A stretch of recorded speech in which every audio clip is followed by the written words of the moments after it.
ஜீவநீரோடை ஊழியங்கள் வழங்கும் இதயத்திற்கு இன்று ஒரு சிந்தனை. பிரதான கேள்விகள்.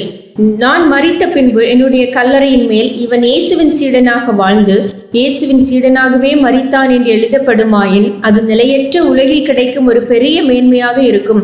அப்படி எழுதப்பட வேண்டுமானால் இயேசுவின் சீடத்துவ பாதையில் பலருக்கு நடுவில் என்னுடைய வாழ்க்கை இயேசுவின் சீடனுக்குரிய வாழ்க்கையாக வெளியரங்கமாக காணப்பட்டிருக்க வேண்டும்.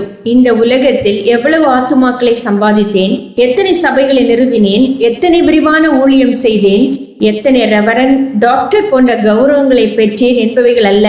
பிரதானமான கேள்விகள், இந்த உலகத்தில் தனிப்பட்ட வாழ்க்கையில் இயேசுவின் நிறைவான அன்பை வெளிப்படுத்தினேனா?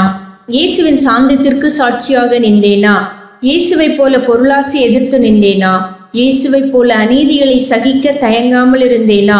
இயேசுவை போல கபடமற்ற, கள்ளமற்ற, உள்நோக்கமற்ற உண்மையான வாழ்க்கையை வாழ சிரமப்பட்டேனா?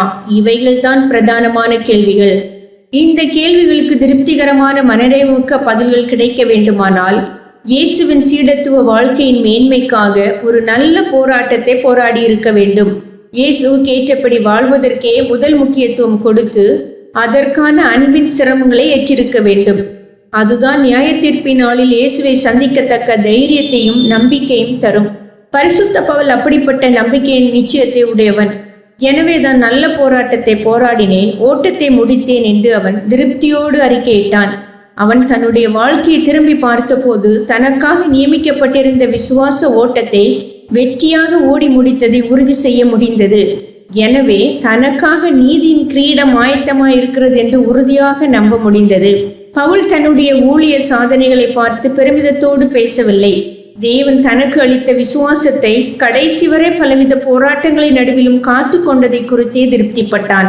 ஆம், இயேசுவை பின்பற்றுகிற வாழ்க்கையில் நம்முடைய வெற்றிகளை கணக்கிடுவோமாக. சிந்தனைக்கு.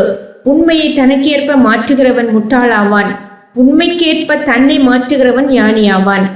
உண்மையை தனக்கேற்ப மாற்றுகிறவன் முட்டாளாவான், உண்மைக்கேற்ப தன்னை மாற்றுகிறவன் ஞானியாவான்.